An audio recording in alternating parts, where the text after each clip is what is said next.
para vocês, a gente procura responder. Eu acho que essa pergunta vai ser importante e de maneira prática.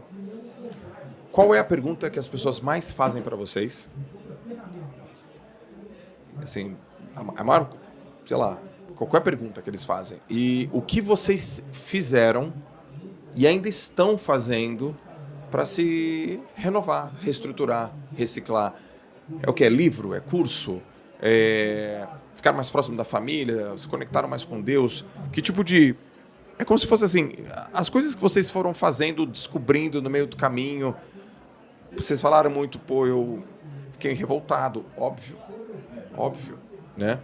Perdi amigos, 3 amigas, uau, perderam muitas pessoas, óbvio. Mas, cara, vocês estão aqui, 10 anos depois, falando comigo. Tem documentário que tá no Netflix, né? Saiu coisa no Netflix, saiu coisa na Globoplay. Na Globoplay. Vocês toparam falar comigo. Que força é essa? Que superação é essa? Que resiliência é essa, cara, que vocês têm?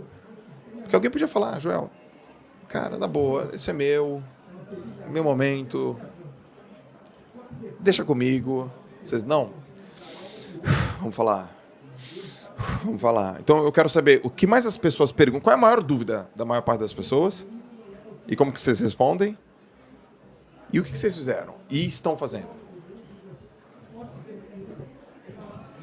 Pra mim é mais sobre a noite, né? Como que eu saí, como que eu consegui sair de lá e eu Pra vocês também? Também, pra mim, como que eu perdi o pé? As pessoas... Eu te perguntei isso. As pessoas perguntam bastante. Eu te perguntei se isso. eu fui pisoteada. E eu tenho que entender, porque a gente fica tentando imaginar, mas como foi? Aí eu acho que foi desse jeito e tal. Então, como foi a noite? Como foi a noite. Na visão de cada um de vocês, né? Sim, porque vocês não estavam juntos, né? Não. Mas, teoricamente, do mesmo lado. Tava perto. Ah, vocês estavam perto. E estávamos oposto à pista que pegou fogo. Ou seja, não vai. tinha lado. visão, não tinha Não visão tinha de visão. nada. Eu, pelo menos, fui saber que era fogo, porque eu achei que fosse briga. Fui saber que era fogo quando eu cheguei na porta, que eu senti o calor me queimando. Então, nós não sabíamos... Eu achei que tinha a noção que era briga, porque cruzou muita gente correndo, sabe? E eu fui ter noção quando todo mundo se virou pro lado da saída. Até então, aí eu achei que fosse briga também, né? Daí pensei, não, vamos sair também. E aí a gente saiu tranquilo, eu e mais 2 amigos. E nós nos entrelaçamos os braços para que a gente não se perdesse. Ok. E a gente foi saindo, mas em passo de formiga. Até então, tudo tranquilo, sabe? Sim. Na metade do caminho, as pessoas daí começaram a ficar mais agitadas. Muito grito, né? E aí, quando desligaram as luzes, né? Eu achava que tinha dado um curto-circuito, mas também. depois no documentário falaram que foi os bombeiros, Algumas né? coisas nós descobrimos depois, né? Vocês acharam que era uma coisa, era outra. Era. E aí desligaram a geral, né? E aí quando desligaram a geral, eu vi que era fogo porque tinha uma luminosidade do fogo. Sim. E eu vi a fumaça baixando também. Nesse momento aí virou um caos, né? Aí era as pessoas gritando, garrafa quebrando, vidro quebrando, batidas assim na parede. Sim. E ali eu vi que era muito mais grave do que a gente estava imaginando. Os guris que estavam comigo, a gente não conseguiu ficar com os braços entrelaçados pela massa, né? Por tanta pressão que tinha das pessoas. E acabei me perdendo deles. Depois eu fui saber que eles tinham falecido lá no hospital, fui saber. E eu acabei desmaiando lá. E depois acordei na calçada. Quando eu desmaiei, quando eu fui desmaiando, eu fui me despedindo, eu percebi que eu ia morrer, me despedi da família, dos amigos, e aí acabei acordando na calçada já, em estado de choque, e daí eu lembro de tudo, assim. É isso que eu conto para as pessoas, eu conto não em tantos detalhes, mas eu conto, Sim. conto assim, E resumidamente. você teve parte do teu corpo queimado, 45%. 45% do teu corpo queimado. Aí eu fiquei 1 mês em coma e no outro mês eu precisei reaprender a caminhar.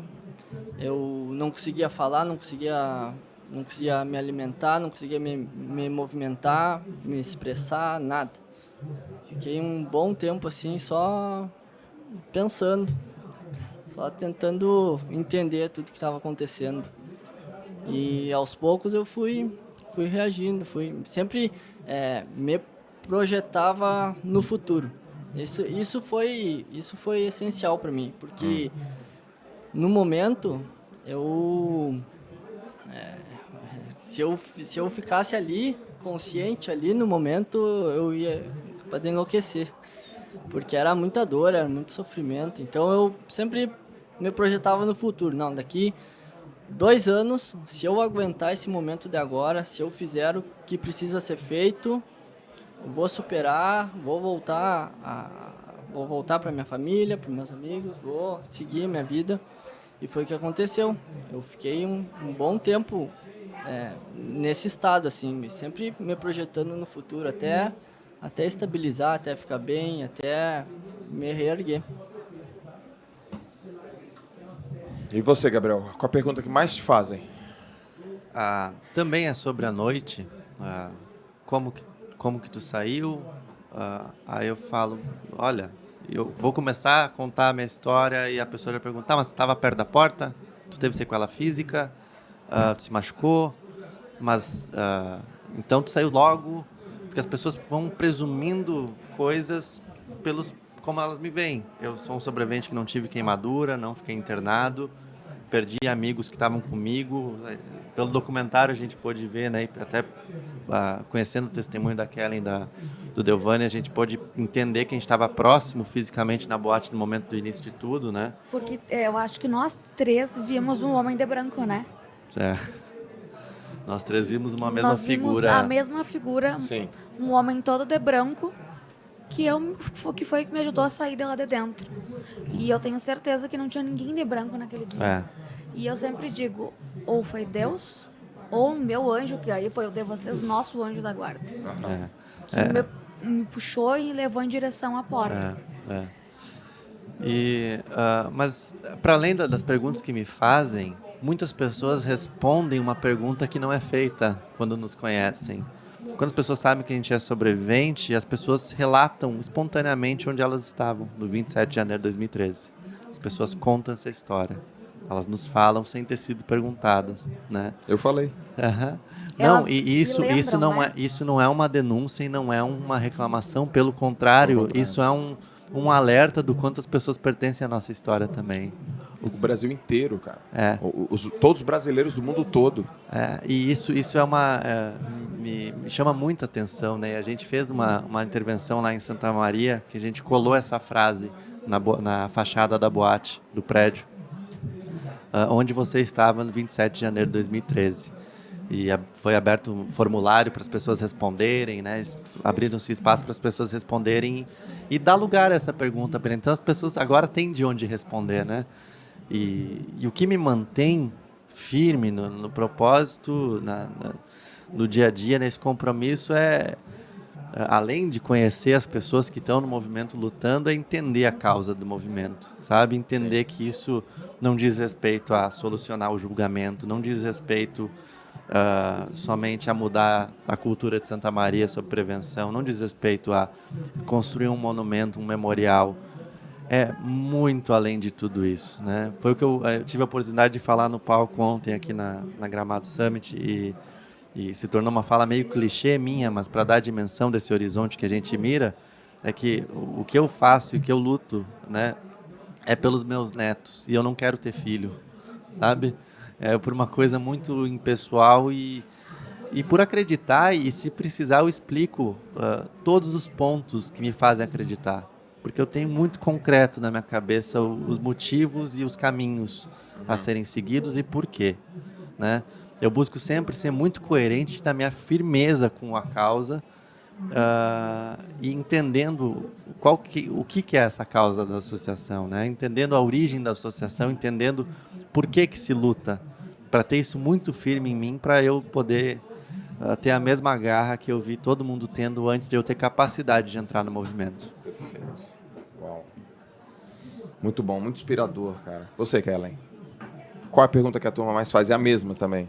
Como que foi? Eu acho que eu já respondi. Já respondeu, né? Mas da minha perna, como que eu perdi. Onde a gente estava também, né? Da boate. É porque a gente que não... Pô, eu tava em casa, entendeu? Eu acordei, era um domingo, eu acordei. Eu não sei exatamente por que eu liguei a TV, mas eu liguei a TV e só dava aquilo. E eu lembro de eu assistindo sentado. Meu Deus do céu, meu Deus do céu, meu Deus do céu. E foi muito duro assistir, né? Então a turma quer saber onde vocês estavam. Talvez a turma tenha um pouco de receio também de perguntar se isso provoca alguma coisa, né? Algum Pô, gatilho. se vai num espaço ali dentro de cada um que não é um espaço, né? Mas tem esse espaço de tentar nos proteger de acessar uma coisa que é dolorosa para nós, e de fato é dolorosa, mas a gente vem lidando com isso de uma maneira mais pública, né? Mas tem esse receio que eu acredito que seja porque toca em coisas muito dolorosas nas pessoas que querem perguntar.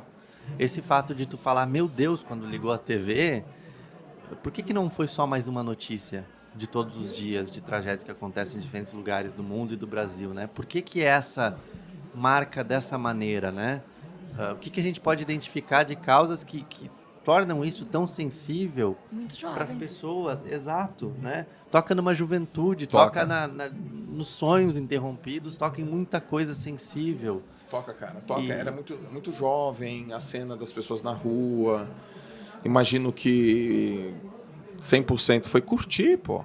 As pessoas foram se divertir. Muitos eram universitários. Entendeu? Era meu primeiro final de semana numa boate. Né? Tua primeira vez, né, que tu foi. As pessoas foram se divertir. Um pai e uma mãe... Poxa, não quer enterrar um filho, não pode. A ordem não é essa. Então, é muito dolorido, muito. Eu tenho 3 filhos pequenos, fico, caramba... Eu tenho até cuidado para conversar com vocês, né? Porque enquanto eu falo, penso, né? Eu me preocupo genuinamente com as pessoas que estão vendo e assistindo. E o que vocês fizeram? O que vocês fazem hoje que vocês não faziam antes? Vocês têm alguma rotina? Vocês têm um rito? Vocês têm algum cuidado com alguma coisa? Isso ensinou algo para vocês do ponto de vista que vocês têm que ter esse hábito todos os dias para ficar do jeito que vocês estão? E como que a turma pode utilizar, ou pelo menos ouvir isso que vocês estão fazendo? Eu procurei muito autoconhecimento em livros, livros também de autoajuda, me ajudaram bastante. Sim. Você tem algum assim que você leu, que você lembra? Que foi um ponto de virada? O Poder do Agora foi um livro que me ajudou bastante. Eckhart Tolle, né? Poder do Agora. E passei a meditar também. Meditação foi muito importante, assim. Me dediquei mais ainda a atividades físicas, porque eu só sobrevivi e aguentei tudo graças ao estado físico que eu me encontrava lá. Eu perdi 20 quilos no hospital e... 20 quilos. Então, me sugou, sabe? Sim. Foi o que o médico falou, porque não tem explicação, assim, como que eu sobrevivi. Apesar de tantas adversidades que tinha, estava desencanado no hospital. E eu tive 5 paradas cardíacas também, cardiorrespiratórias. Na noite foram 18 litros de soro que precisaram colocar em mim para ficar estável, né, para estabilizar. Então peguei bactéria também, aquelas bactérias hospitalares. Então foram muitas situações que eu quase morri, mas tô aqui hoje, sabe? E é uma honra ter vocês aqui, cara. Uau. Então a atividade física foi... Atividade foi física, extrema. meditação, autoconhecimento, leitura, Autoconhecimento e espiritualidade. espiritualidade. Muito, muito. Espiritualidade foi foi o pilar principal também, assim, que me ajudou a ficar bem, sabe? A encontrar força dentro de mim e entender que eu não estava sozinho, Sim. que eu fazia parte de um todo e que existia os porquês, sabe? Eu fui procurando os porquês. Então, fui pro espiritismo, gnoses, e a minha cabeça cada vez foi expandindo mais e cada vez eu fui entendendo tudo o que aconteceu e o meu propósito. Maravilha. Muito bom. Você, Gabriel. Para mim, eu busquei muito na faculdade, né? Aquela troca de curso que eu fiz lá em 2013 foi uma aposta muito grande que eu fiz de que não de que eu encontraria respostas para o que eu estava sentindo na época. Pelo contrário, eu queria fazer uma imersão em um espaço diferente, né? Tanto que eu me silenciei sobre aqui publicamente, né? Naquele período da minha graduação. E minha análise pessoal, né? Como psicanalista, foi durante todo esse tempo, praticamente. Sinto que me auxiliou muito a fazer o link entre a minha trajetória acadêmica e o que eu estava estudando, que dizia muito respeito às coisas que eu estava buscando responder sobre aqui, né? Os meus interesses, por que as coisas estavam me chamando a atenção nas teorias que eu queria estudar, os conceitos que eu aprendia, eles acabam hoje me dando recurso para estar aqui falando sobre aqui, né? Para estar aqui falando sobre essa história.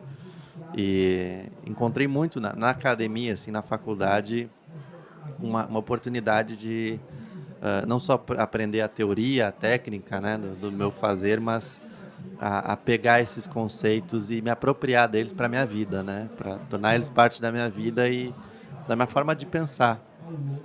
E também, mais tardiamente, eu fui conhecer, de fato, o poder que tem esses coletivos, sabe? A associação. Antes do julgamento, eu criei quando eu decidi entrar de cabeça no movimento, né? Eu criei aquele grupo lá de sobreviventes para a gente ter um espaço, né? Para a gente se conhecer, para compartilhar e para enfrentar o julgamento juntos, né? Foi um grupo no WhatsApp que eu criei para a gente se preparar para o julgamento, né? Na época do julgamento a gente tinha em torno de 90 sobreviventes. O número total passa de 600, né? Mas sabendo que a gente não conhece nem 10 naquela época, né? Eu, principalmente, não conhecia nem 10 sobreviventes pessoalmente. Juntar 90 num espaço virtual já é uma coisa muito importante, assim. E isso me fortalece muito, sabe? Compartilhar, ter esses momentos com o Delvani, com a Kellen, eu saio... eu saio muito feliz, sabe? Isso, vocês sabem disso. A gente também está muito feliz, cara. Muito feliz. Kellen, o que você fez e tem feito diferente? Valorizado a vida. Muito mais. Eu sempre agradeci a Deus antes, né?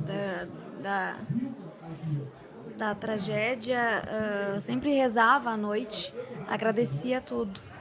E sempre pedi para Ele fazer a vontade dele na minha vida. Sim. Lá na hora também pedi para Ele fazer a vontade dele na minha vida, que eu não queria morrer. Depois aconteceu que eu me revoltei um tempo com Ele, mas eu precisava continuar minha vida. Então minha fé nesse tempo se fortaleceu. Sim. Né? Ter a minha família junto comigo ali nesses anos todos, sempre, né? Entender também a proteção dos pais, que já era antes, depois virou mais, né? A minha profissão me ajudou muito em tudo isso. Sim. Né? Eu estava bem perdida quando nós enfrentamos uma greve na faculdade, fiquei bem perdida se eu queria mesmo ser terapeuta ocupacional, e bastou acontecer um incêndio para eu ter certeza, para eu poder um dia, e já faço, né, retribuir tudo que foi feito por mim na época da internação. Então, eu acho que eu consigo ter um cuidado mais humanizado com os pacientes que eu atendo, porque eu sei o que é estar do outro lado. Exato. Então, isso é muito gratificante na minha profissão.